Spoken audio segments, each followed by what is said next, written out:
Pai Celestial, nós te rendemos graças pela vida que o Senhor nos concedeu nessa manhã.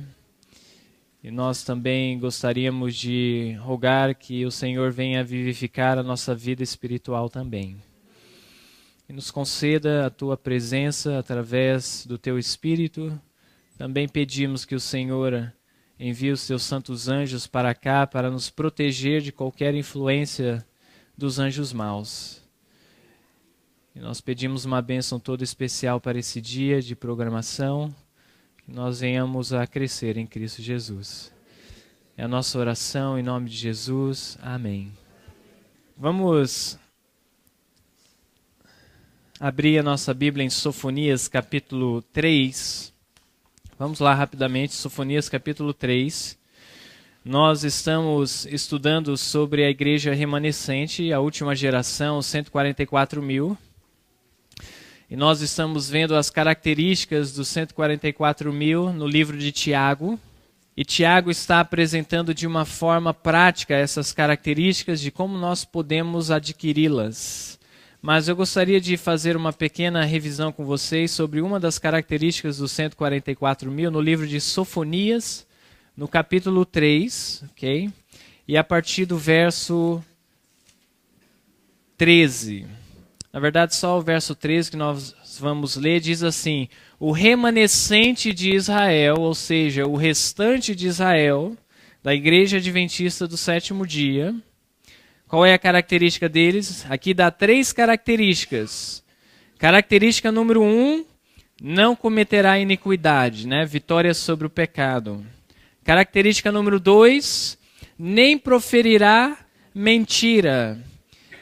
Característica número 3, e na sua boca não se achará língua enganosa. Então nós vemos que de 3 características da igreja remanescente, 2 delas têm a ver com a língua ou com a boca. Na sua boca não se achou engano. Não tem uma língua enganosa, não proferirá mentira. Agora, vamos comigo ao Apocalipse capítulo 14, é uma pequena revisão que estamos fazendo. Apocalipse capítulo 14, e o versículo 5 vai mostrar para nós que este remanescente é os 144.000, como nós podemos ver no contexto do capítulo, mas vai dar mais características sobre os 144.000 que são semelhantes à de Sofonias capítulo 3, verso 12. A Bíblia diz assim, em Apocalipse 14, verso 5, e na sua boca não se achou engano, porque são irrepreensíveis diante do trono de Deus. A Bíblia dá 5 características da igreja remanescente, até agora nesses versos que nós vimos. Sendo que das 5 características, 3 delas têm a ver com a língua ou com a boca. Lá diz que eles não proferem mentira, não têm uma língua enganosa. Aqui diz que engano não se achou na sua boca. E essas características da língua está conectada ou associada com a vitória sobre o pecado. Sim ou não? Porque lá diz que eles não cometeriam iniquidade. E aqui diz que eles são irrepreensíveis. A Bíblia apresenta como se fosse que a vitória sobre o pecado está conectado com ter uma boca que não fala engano, que não mente. E eu gostaria de levá-los agora a Tiago capítulo 3, entrando no livro que nós estamos estudando, e ver o porquê que a Bíblia conecta a vitória sobre o pecado, o amadurecimento do caráter, com a nossa boca ou com a nossa língua. Porque se nós quisermos fazer parte da última geração, uma coisa eu sei: na nossa boca não pode se achar o quê? Uma língua enganosa, ok? Não podemos proferir mentira. E vamos ver o porquê que a Bíblia conecta a perfeição de caráter com a nossa boca ou a nossa língua. Tiago capítulo 3 e o verso 2, note o que diz. A Bíblia diz o seguinte: porque todos tropeçamos em muitas coisas. Se alguém não tropeça em palavra, o tal é considerado homem o quê? É perfeito e poderoso para também, qual é a próxima palavra? refrear todo o corpo. Vocês conseguiram notar o porquê que a língua, ou a boca, ou as palavras está associado à perfeição de caráter? Porque aquele que não erra em palavras, ele consegue refrear todo o seu corpo. Então, quando nós conseguimos dominar a nossa língua, a nossa boca, as nossas palavras, nós conseguimos dominar o corpo inteiro, ou seja, a boca e a língua está associado com domínio próprio. E é isso que é necessário para nós conseguirmos ter vitória sobre o pecado, adquirirmos domínio próprio. Ok, vamos nos aprofundar um pouco mais. Veja só o versículo 7 e o versículo 8, e veja se não está falando sobre o domínio próprio. Verso 7 e o verso 8 de Tiago, capítulo 3, porque toda a natureza, tanto de bestas, feras como de aves, tanto de répteis como de animais do mar, se amansa e foi, qual é a próxima palavra? Domada ou dominada pela natureza humana. E aí o verso 8 diz, mas nenhum homem pode fazer o quê? Domar a língua. Esse verso tira a nossa esperança. Porque no verso 2 disse que o homem que não erra em palavra é um homem perfeito. Dando a entender que para nós atingirmos a perfeição de caráter, temos que ter domínio sobre as nossas palavras, a nossa língua. Só que o verso 8 vai adiante em dizer que o homem não consegue dominar o quê? A sua língua. O verso nos deixa sem esperança, mas nós sabemos que o que é impossível para o homem é possível para Deus. Existe esperança na Bíblia. De outra forma, Tiago não estaria escrevendo sobre esse problema. Ele não estaria simplesmente apresentando o problema e dizer, nós homens temos esse problema e vamos continuar com eles, porque nós vamos ver que isto não deveria ser dessa forma. Ele está apontando que este domínio próprio não pode depender simplesmente das nossas próprias forças, mas devemos contar com a ajuda de Deus para dominar a nossa língua, refrear a nossa língua. Olha só, vamos entrar agora no versículo 9. Olha o que diz. Com ela, com a língua, bendizemos a Deus e Pai, e com ela amaldiçoamos os homens feitos à semelhança de Deus. Interpreta para mim, com ela, a língua, nós bendizemos a Deus. O que significa bendizer a Deus? Dizer bem, que mais? De que forma nós bendizemos a Deus? Através do louvor, que mais? Através da oração, que mais? Através da pregação, que mais? Das conversas que nós temos sobre Deus, dos nossos testemunhos, dos nossos agradecimentos, com a boca nós bendizemos a Deus. Louvado seja Deus por isso. Amém? Mas aí diz que com a mesma boca nós fazemos o que com o nosso companheiro? Nós amaldiçoamos os homens que foram feitos à semelhança de quem? De Deus. Ou seja, nós bendizemos o Criador e nós amaldiçoamos aquele que foi feito à semelhança do Criador. E o que significa? Interpreta para mim o que significa amaldiçoar o homem. Ok, falar mal, o que mais? Ok, não dar atenção, alguém colocou, mas eu acredito que vai além disso. Ok, fofoca. Exatamente. Vocês já observaram quão feio é a palavra fofoca? Você já se olhou no espelho quando você fala a palavra fofoca? Maldizer o homem, amaldiçoar o homem é fofocar e falar mal. Ok, ensinar falsas doutrinas, nós estamos amaldiçoando o homem, mas aqui está contrastando entre bem dizer a Deus e amaldiçoar o homem. É um contraste, né? Vamos continuar lendo o versículo. Veja agora, o capítulo. Veja agora o verso 10, o que diz. De uma mesma boca procede bênção e maldição. Meus irmãos, não convém que isto se faça assim. Existe esperança nesse verso, sim ou não? Se Tiago diz que não deveria ser desta forma, é porque existe alguma forma de nós não procedermos assim, amém? Mas como ele disse que esta forma de não procedermos assim não está inteiramente à capacidade do homem, isso nos faz entender que existe um Salvador para nós. Para que nós não venhamos bendizer a Deus, dar estudos bíblicos, pregar a verdade presente, louvar a Deus e ao mesmo tempo fazer o que com os irmãos? Falar mal, amaldiçoar, fofocar. Vamos continuar. Ele vai dar um exemplo agora que eu gostaria que vocês raciocinassem comigo. Ele vai fazer algumas perguntas e eu quero que vocês respondam esta pergunta.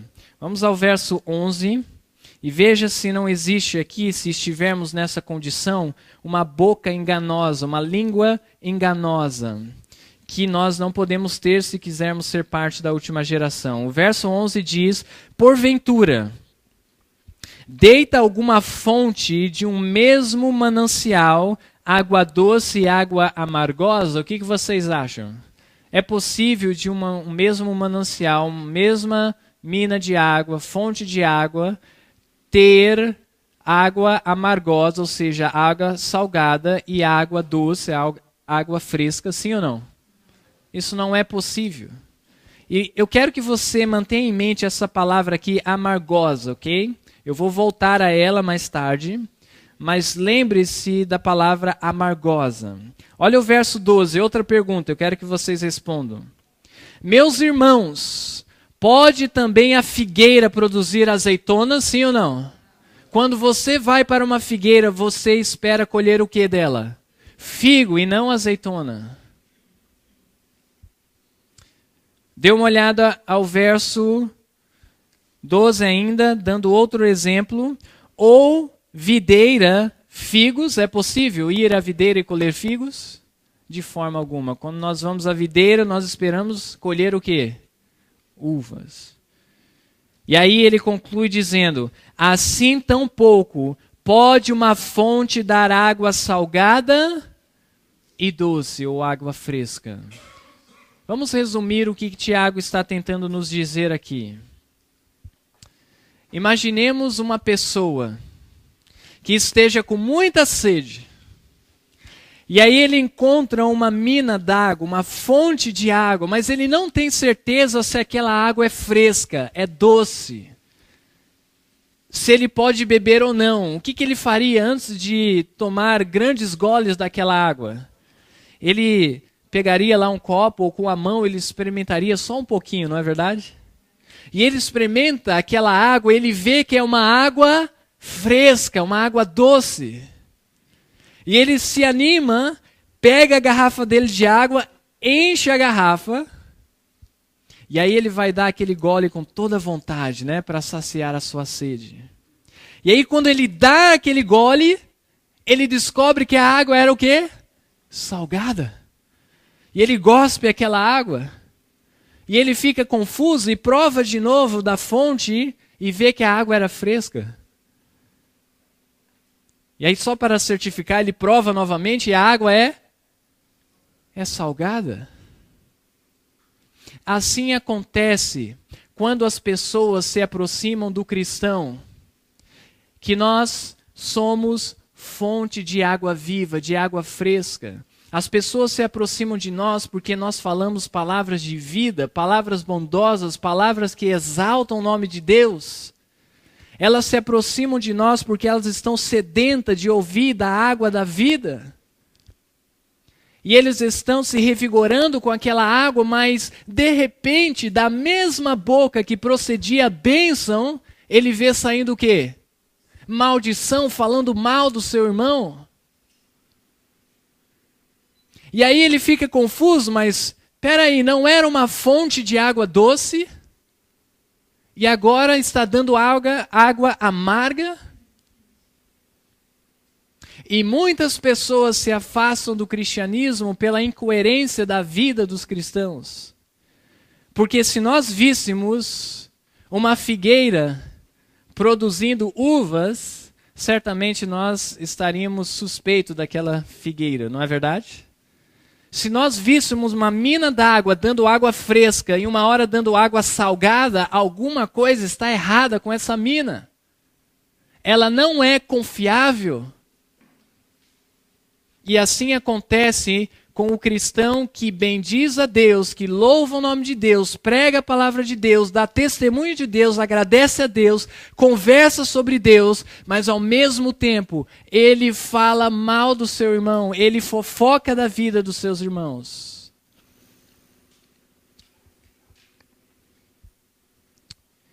E Tiago diz que isso não deveria ser dessa forma. Se nós nos encontramos em essa situação, e eu digo para vocês, este é um pecado comum na verdade presente. Certamente nós abominamos as músicas dançantes, os esportes, o futebol, abominamos comidas que afetam a nossa saúde, mas a verdade é que se a nossa boca está proferindo bênção e maldição, nós estamos enganando a nós mesmos. A nossa boca está mentindo para nós mesmos. Nós temos uma língua enganosa e quem está sendo enganado somos nós mesmos.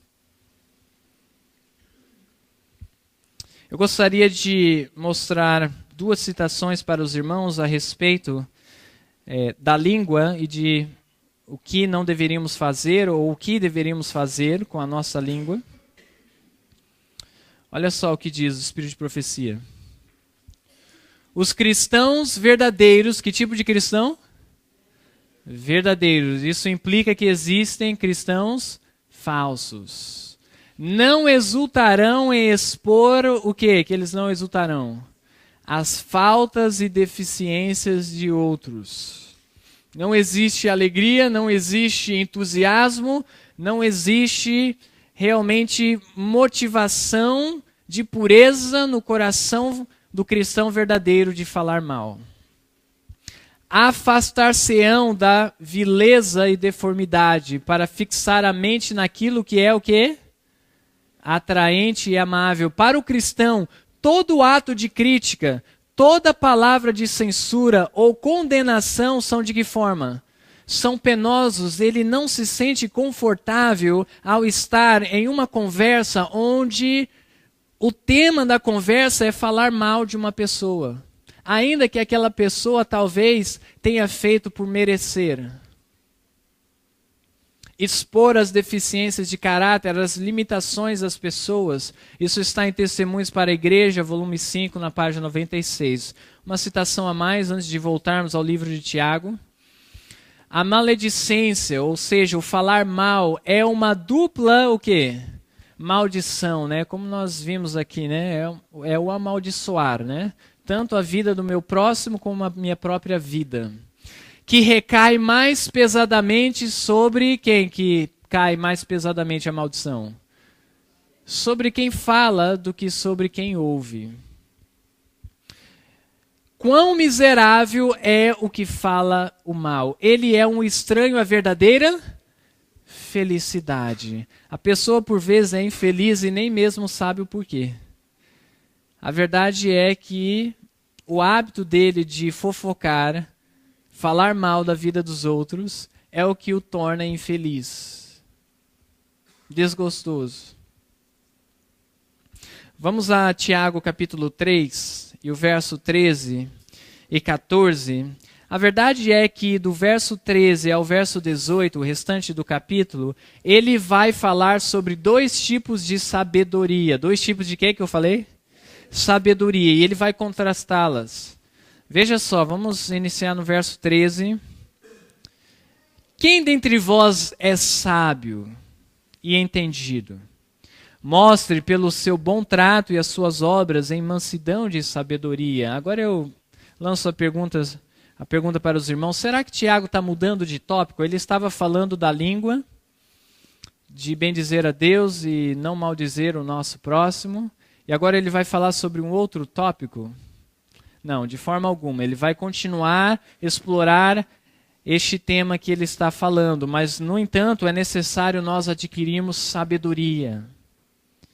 E essa sabedoria, ela é manifestada quando nós temos mansidão. Olha o verso 14. Lembra da palavrinha que eu pedi para vocês se lembrarem? Qual era a palavra? Você se lembra? Amargosa, né? Veja só o verso 14. Mas se tendes o quê? Amarga inveja. Amarga inveja é a motivação do que nós proferimos a maledicência e a fofoca. Se tendes amarga inveja e sentimento facioso em vosso coração, não vos glorieis, ou seja, não ache que tudo está bem. É isso que ele está dizendo. Se no nosso coração existe amargura, e talvez nós nem mesmo sabemos, mas quando nós proferimos maledicência, fofocas, é porque existe amargura no nosso coração.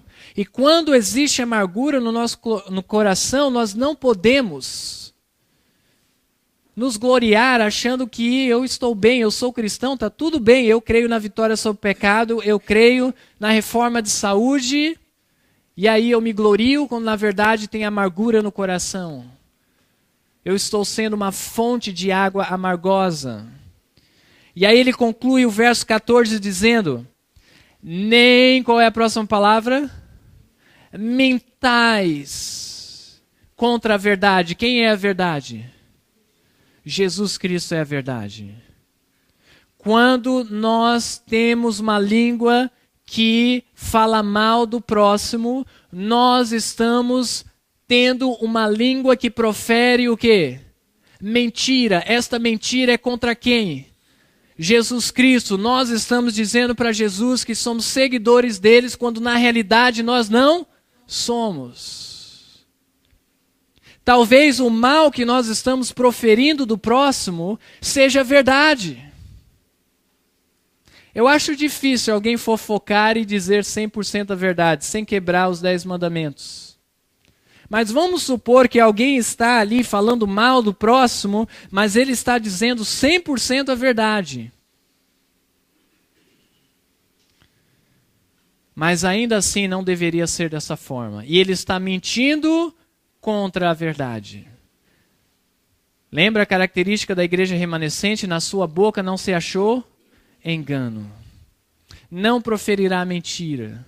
E por vezes, da boca do cristão proferir mentira, ter uma língua enganosa, vai muito mais além de dizer um fato verdadeiro ou falso. Mas sim, a nossa atitude, a nossa motivação, quem nós estamos servindo.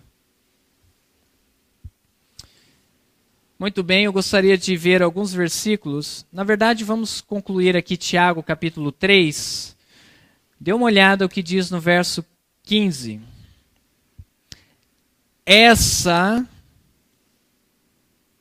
Quando a Bíblia diz essa, está se referindo a quê? Essa amarga inveja aí, né? Esse sentimento facioso aí de contenda, né? De falar mal, né? Essa não é a sabedoria que vem do alto, mas é terrena, animal e diabólica, provém de Satanás.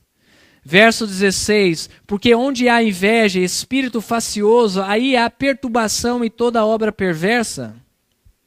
Mas a sabedoria que do alto vem, aí que vem a nossa ajuda, porque do homem de si mesmo ele não pode dominar a sua língua.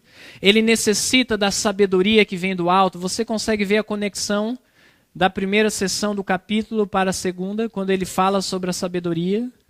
Está nos ajudando a recorrer à ajuda para dominar a língua. Precisamos da sabedoria que vem do alto. Continuando o verso 17. Ela é primeiramente pura, depois pacífica. Jesus disse, bem-aventurado os pacificadores, porque serão chamados filhos de Deus. Continuando. moderada, tratável, cheia de misericórdia, né, para com o erro do próximo, né? Sempre considerando, atribuindo as melhores intenções. Isso que significa ter misericórdia neste contexto. E de bons frutos, sem parcialidade e sem hipocrisia. Na frente é uma forma, por detrás é de outra forma. Isso é hipocrisia, é mentir contra a verdade.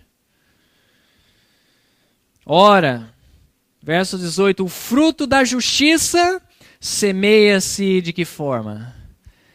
Na paz, para os que exercitam a paz. Esse verso me faz lembrar do nosso verso de memorização que nós vamos fazer no final. Dê uma olhada em Tiago capítulo 1 e o verso 20. Deus deseja um povo manso, humilde, misericordioso para com o próximo. Pacificador. Porque a ira do homem não opera a justiça de Deus. A forma de nós manifestarmos a justiça de Deus é através de sermos pacificadores. Agora, eu gostaria de abrir um parênteses. Existem ocasiões da qual é necessário nós dizermos verdades e ainda assim não estamos infringindo o que nós estamos estudando aqui essa manhã. Por exemplo, suponhamos que nós estamos em uma comissão e ali existe um nome que foi apontado para uma certa função, uma função de confiança, e você sabe que aquela pessoa, alguma vez na vida, talvez ainda quando era cristão, por assim dizer, ele não agiu de honestidade. Ou ele não age de honestidade nos seus negócios. E aí o que você faria naquela reunião, quando é apontado tal nome? Você diz, eu não posso falar mal, mas se eu falar a verdade, eu vou estar falando mal. E aí, como nós deveríamos agir? Nós falamos ou não falamos? O que vocês acham? Depende da maneira como nós falamos, depende da quantidade de informação que nós damos, se é necessário ou não. E depende da motivação, e eu até diria do entusiasmo que nós falamos mal do próximo. Meus irmãos, quando nós nos colocamos em situação que se torna necessário dar uma referência, ou realmente aconselhar uma pessoa, toma cuidado ao andar com tal pessoa, nós devemos orar muito para Deus para nós não pecarmos. Muita oração, por favor, Senhor, será que eu falo? E se eu falo, de que maneira, o tom da minha voz e a quantidade de informação é necessário eu expor essa pessoa deste nível? Ou será que eu posso abreviar o máximo possível e transmitir o necessário para uma decisão, para um conselho? Nós temos que considerar isso, irmãos. De outra forma, nós vamos permitir a amargura, aquele espírito facioso. Irmãos, é quase impossível nós não sermos contaminados quando alguém fala mal de alguém. Ok? É quase impossível. Às vezes você nem conheceu o indivíduo, alguém já chega para você e diz, fulano de tal é assim. E por mais que você queira, quando você vê o indivíduo vendo, você volta aquelas palavras na sua mente. Devemos tomar cuidado com essas coisas. Vamos a Provérbios capítulo 18. Nós vamos ver alguns versos que vai falar sobre a boca e a língua do cristão. Provérbios capítulo 18, do verso 6 ao verso 8. Quando chegarem lá, digam amém. Ok, Provérbios 18, verso 6 a verso 8. A Bíblia diz, os lábios do tolo entram na contenda, e a sua boca brada por açoites. A boca do tolo é a sua própria destruição, e os seus lábios um laço para a sua alma. As palavras do mexeriqueiro, do fofoqueiro, são como doces bocados. Elas descem ao íntimo do ventre, ou seja, ela contamina aquele que está ouvindo essas palavras. E diz que é um doce bocado. Um alimento doce, geralmente, ele é atraente ao nosso paladar, é gostoso ouvir falar mal do próximo. Nós devemos ter cuidado com isso, irmãos. Vocês já perceberam que programas de televisão que têm sucesso, geralmente é aqueles tipos de programas que mostram, a desgraça do povo, que mostra aí tudo de ruim que acontece com o povo gosta de ouvir falar mal do próximo. A natureza humana caída, ela se regozija com isso. Olha só, Provérbios capítulo 31 e o verso 26, falando da mulher virtuosa, logicamente podemos aplicar para os homens também. Provérbios capítulo 31 e o verso 26, diz assim: abre a sua boca com sabedoria, e a lei da beneficência está na sua língua. É desta forma que nós deveríamos falar, bondosamente. Dê uma olhada em Provérbios capítulo 15 e o verso 1. Provérbios capítulo 15, versículo 1. A Bíblia diz: a resposta branda desvia o furor, mas a palavra dura suscita a ira. E Deus nos dê sabedoria para falar com o próximo também. Vamos a Mateus capítulo 12 e o verso 33 em diante. Mateus capítulo 12. Vamos iniciar no verso 33. Jesus aqui falando, ele vai na raiz do problema. Quando alguém está com uma língua enganosa, falando mal, falando besteira, fofocando. Onde está a raiz do problema? Mateus capítulo 12, verso 33 a 35, a Bíblia diz: ou fazei a árvore boa e o seu fruto bom, ou fazei a árvore má e o seu fruto de que forma? Mal, porque pelo fruto se conhece a árvore. Verso 34, raça de víboras. Como podeis vós dizer boas coisas, sendo, qual é o problema?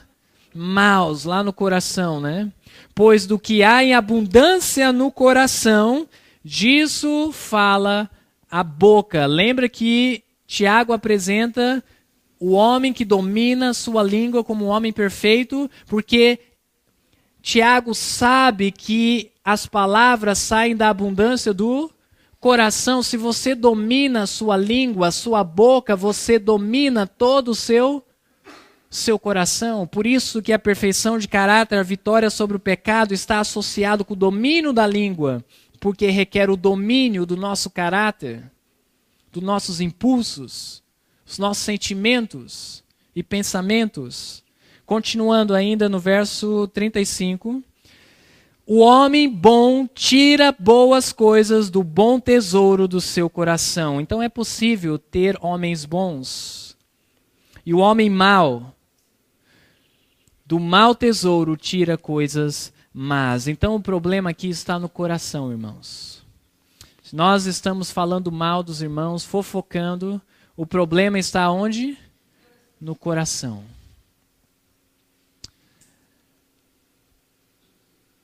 É aí que vem a nossa esperança. Quem é o médico dos médicos que pode transformar o coração? Se eu, nesta manhã, me encontro como pecador, eu preciso de um Salvador. Eu preciso de um Redentor. E eu preciso clamar a Ele: transforma o meu coração, me dê a sabedoria que vem do alto, tira a sabedoria que é terrestre, carnal. Clamar a Deus pela sabedoria do alto diariamente, quando eu me deparo com uma situação que eu tenho que falar do meu próximo. Olha só o que o Espírito de Profecia diz nessa citação. Testemunhos para a Igreja, volume 2, página 54. Não fale mal de ninguém pela graça de Jesus. Não faça o que agora? Escute o mal de ninguém. Me dê sabedoria, Senhor, quando alguém vem falar mal para mim. Se não haver ouvintes, então nós temos uma parte a desempenhar, não haverá faladores de mal. Se alguém falar mal em sua presença, avisa-o, recusa-se a ouvir. É claro, com mansidão, né? Com sabedoria, com gentileza, devemos se esquivar de ouvir falar mal das pessoas, amém? Como é que nós podemos fazer isso? Simplesmente com Jesus. Comunhão com Cristo, devemos vigiar e orar, porque por vezes somos pegos de surpresa. Mas Jesus nos dá a vitória. Vamos a 1 Pedro, capítulo 2 e o verso 21. Vamos lá rapidamente a 1 Pedro. Capítulo 2 e o verso 21. Visto que Cristo é a nossa solução, Ele é o nosso Salvador, é o que vai solucionar o problema do domínio da língua do homem. Vamos ver qual foi o exemplo que ele nos deixou. Pois ele é o nosso modelo, é o nosso exemplo a qual devemos seguir. 1 Pedro, capítulo 2, o verso 21. Eu quero que você compare o exemplo de Jesus com a última geração, ok? Estão prontos? Vamos lá, verso 21. Porque para isso sois chamados, pois também Cristo padeceu por nós, deixando-nos o exemplo. Que exemplo Cristo deixou? E para que ele deixou esse exemplo? Para que sigais as suas pisadas, o qual não cometeu pecado, nem na sua boca se achou engano. É a mesma característica da última geração, sim ou não? Não cometeu pecado, ou seja, não comete iniquidade, e na sua boca não se achou engano. Este é o exemplo que ele deixou, e ele pede para que nós sigamos esse exemplo. De que forma Cristo conseguiu realizar isto? Verso 23. O qual, quem é o qual aí? Se refere a quê o qual? Jesus. Quando o injuriavam, não injuriava. É dessa forma que não houve engano na sua boca. Ele dizia que era o Filho de Deus, e ele realmente agia como Filho de Deus. Continuando. E quando padecia, não ameaçava, mas entregava-se a quem que ele se entregava? A Deus Pai, aquele que julga justamente. Amém? Este é o exemplo que Cristo nos deixou. Quando alguém falar mal de nós, quando alguém nos provocar, quando alguém vier fofocar, nós devemos recorrer a Deus e entregar todas as coisas a Ele. Me ajuda, Senhor, a ter a sabedoria do alto, para não ter uma língua enganosa. Vamos concluir com Salmos. Salmo 141 e o verso 3. Vamos lá a Salmo. E o verso 3, nós vamos ver aqui uma promessa da qual nós podemos nos apoderar, ok? Salmo 141, verso 3. Se você conseguir de alguma forma marcar este versículo para você memorizar em um momento oportuno, seria muito produtivo. Salmo 141, verso 3. Olha só a oração. Põe, ó Senhor, uma guarda à minha boca. Guarda a porta dos meus lábios. Amém? Essa deveria ser a nossa oração de hoje. Ó Senhor, por favor, coloque uma guarda na minha boca para não escapar maldições. Guarda a porta dos meus lábios. Nosso Pai Celestial, nós descobrimos hoje que uma língua enganosa vai muito mais além do que simplesmente proferir mentiras. E nós queremos, Senhor, que neste momento o Senhor possa limpar, lavar o nosso coração de toda maldição e amargura, espírito facioso e de todo desejo pecaminoso de falar mal. Ó Senhor, esvazia o nosso coração. E que o Senhor possa nos dar o poder para vencer este pecado. e que na nossa língua não se ache engano. E eu peço também que o Espírito Santo venha, por favor, nos recordar destas coisas quando nós estivermos em conversas, para que não venhamos nem mesmo permitir o escutar o mal do próximo. E quando for necessário, Senhor, nós em alguma comissão, em algum conselho para nossos filhos, nossos amados, precisarmos advertir uma pessoa, que o Senhor nos dê a sabedoria do alto para falarmos com mansidão somente aquilo que é necessário, para que não venhamos a expor os nossos irmãos que julgamos estar em falta. Ó Senhor, nos dê a vitória, é o que nós oramos em nome de Jesus. Amém.